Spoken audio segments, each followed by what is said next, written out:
This one I call bricks and blocks. Now look at this. This is pretty interesting, isn't it? I think it's pretty. I had a charm pack, and if you have any charm packs laying around, this is a great use for them, because the blocks are just 5-inch pieces of fabric, and that's what a charm is, right? You can also cut your own. And then the bricks, it took a charm, a 5-inch charm, and sliced it in half. So it's 2.5 by 5 inches. Can't be simpler than that, folks. So I just laid these out in an order that I liked.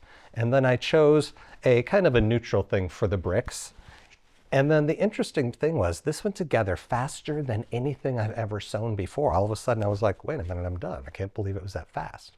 What makes it so easy is first stitch your little bricks together, and all you're doing is putting a 1/4 of an inch seam in them, right? Stitch your blocks together, same thing. But when you join these together, you have to do one thing.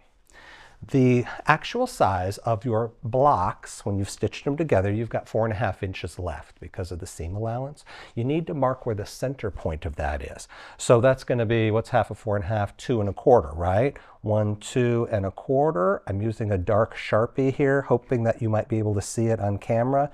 You may not, and that's okay, but I'm just putting a dot about 1/4 of an inch in on each one of these. 1, 2.25.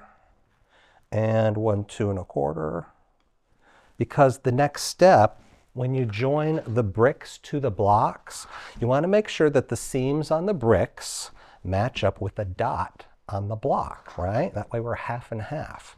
So I'm going to pull this forward. I'm going to put my right sides together, and look, see my dot? I'm going to line my dot up here, align my dot up on that seam, make sure it's on that seam, and it is on this seam. So just stitch that there.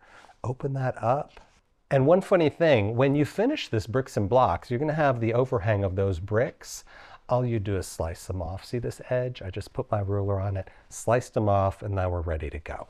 So that is all there is to it. Bricks and blocks, give it a try. Like us on Facebook, subscribe to our YouTube channel, and happy sewing.